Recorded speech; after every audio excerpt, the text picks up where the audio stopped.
Dewa Medis Terkuat. Bab 411.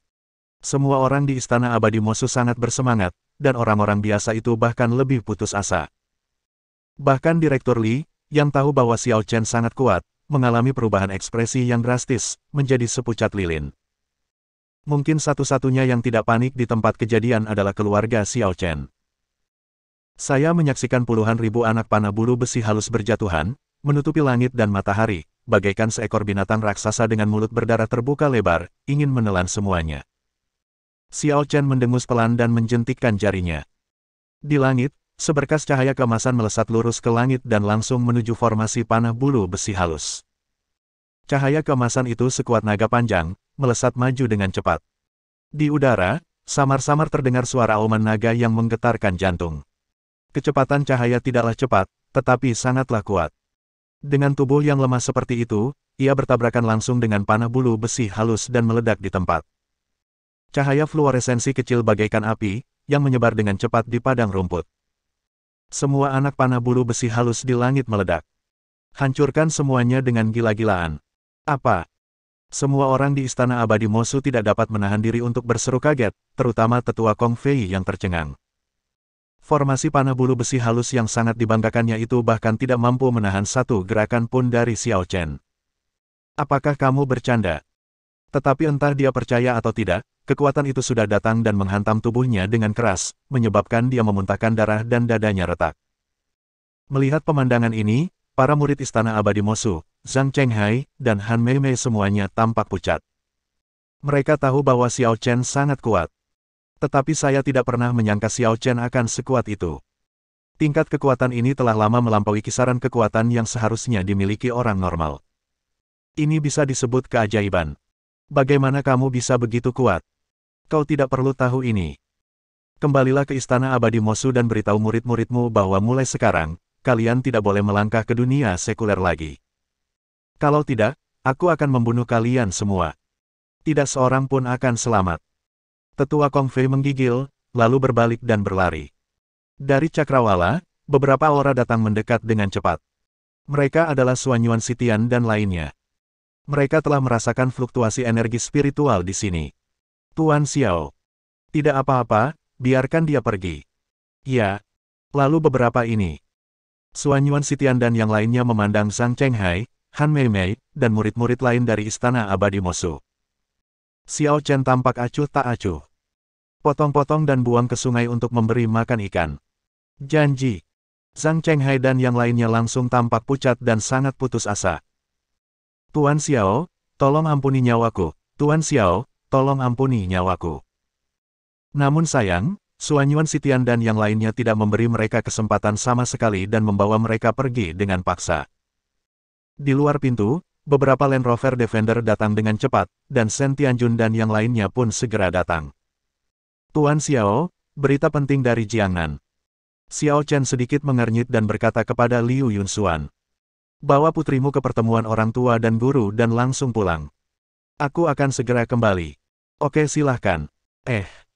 Xiao Chen mengangguk dan segera masuk ke mobil. Shen Tianjun dan yang lainnya segera menyusul.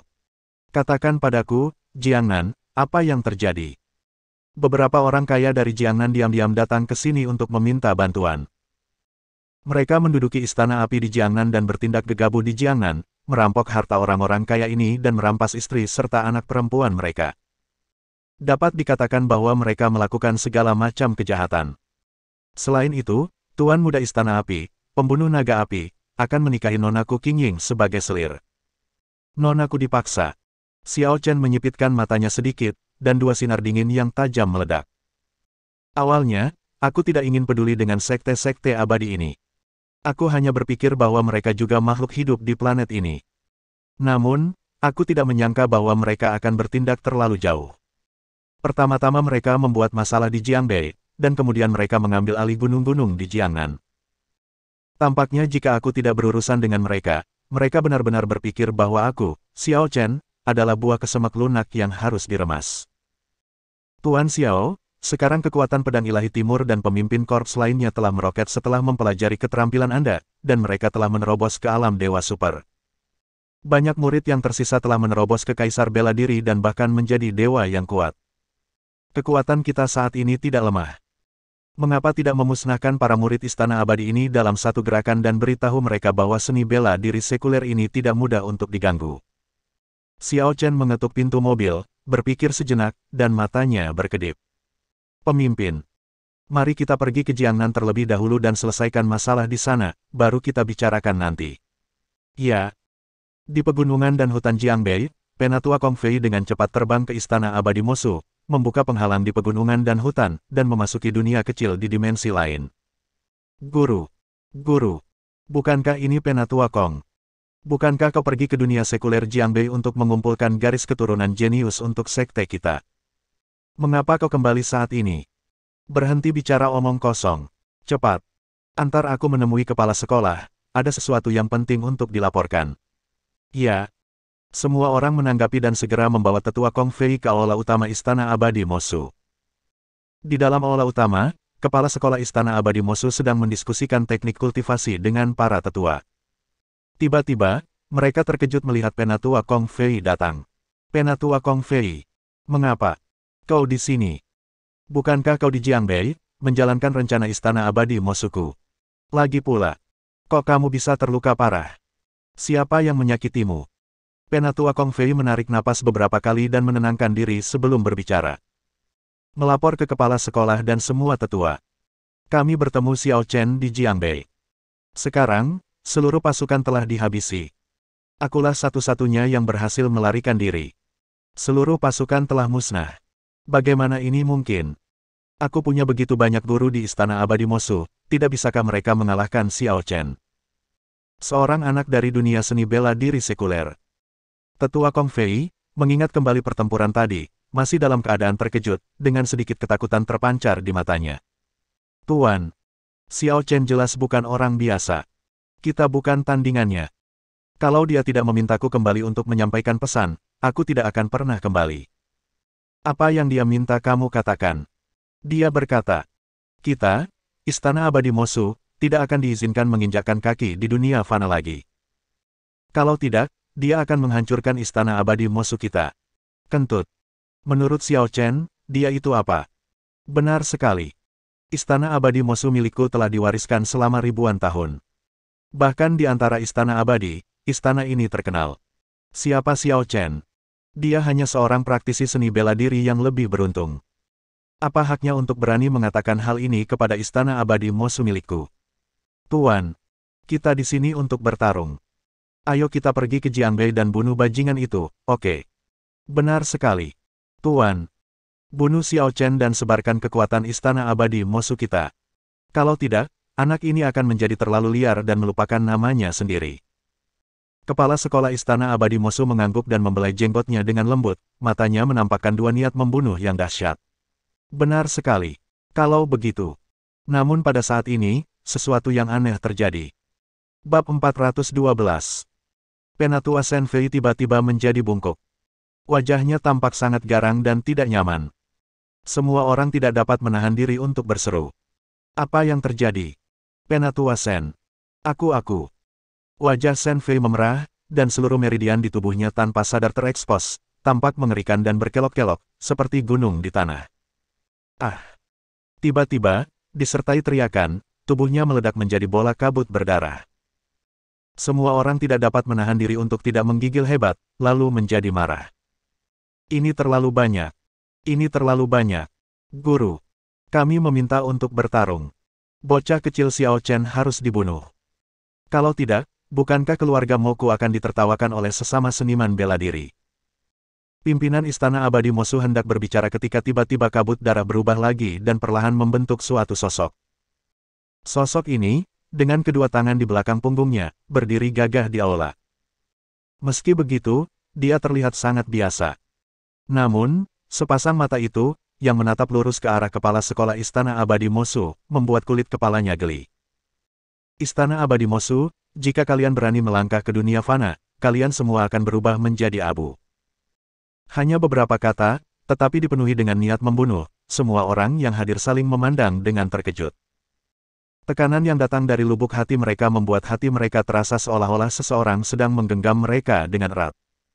Lalu, sosok berdarah itu perlahan menghilang. Meneguk.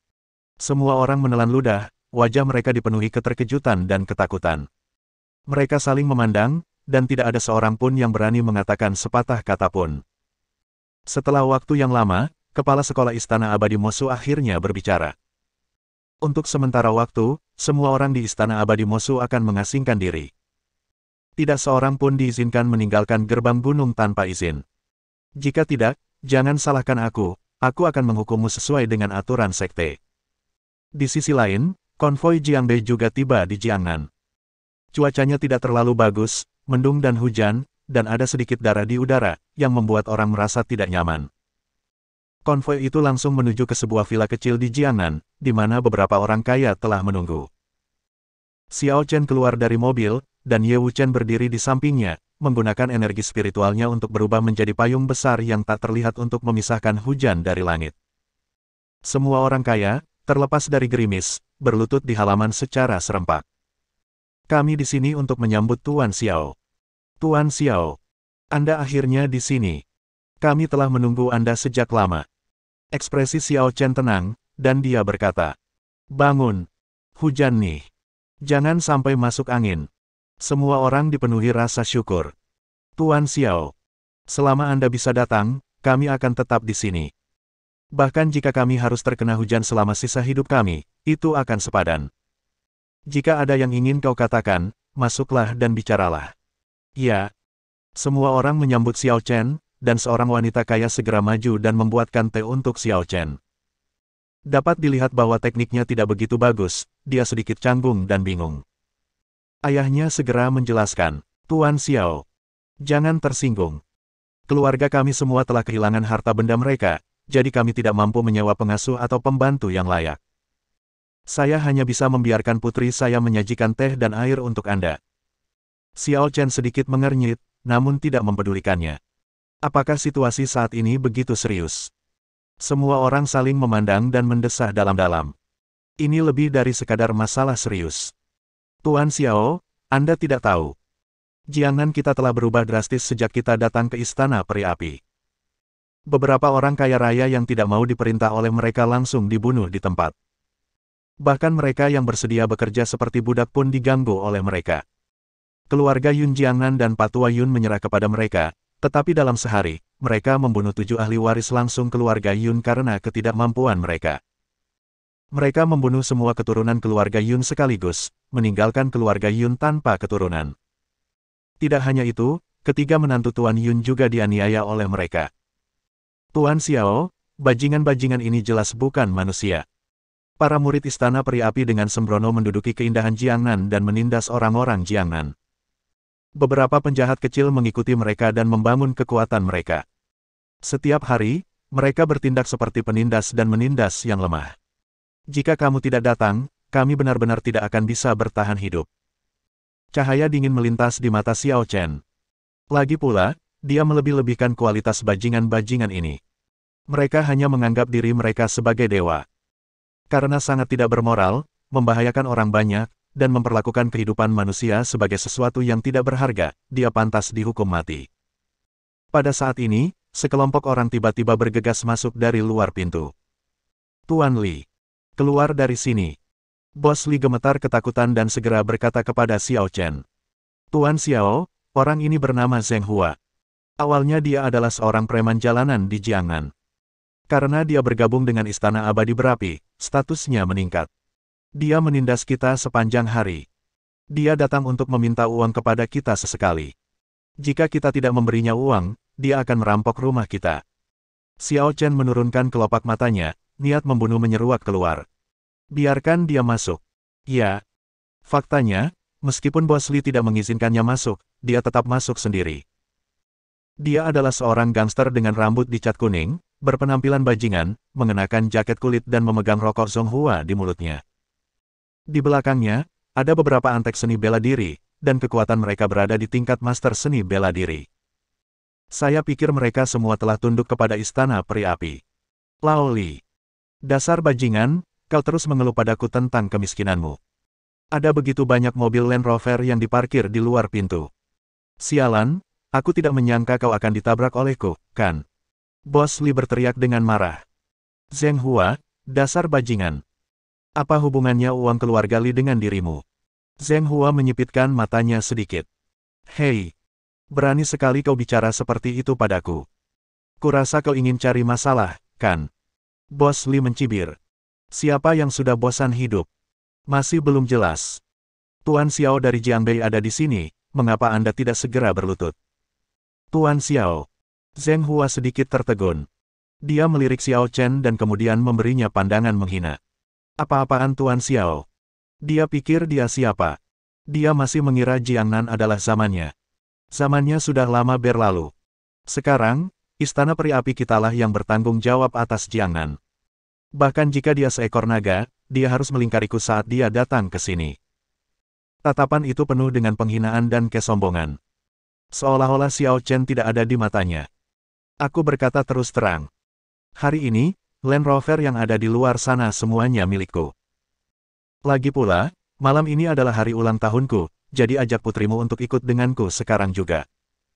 Hari ini, dia harus bernyanyi dan minum bersamaku. Bos Li gemetar karena marah, dan wajah Xiao Chen sedingin es. Berani sekali seekor semut bersikap sombong. Bisa dibayangkan betapa sombongnya orang-orang dari Istana Abadi Berapi.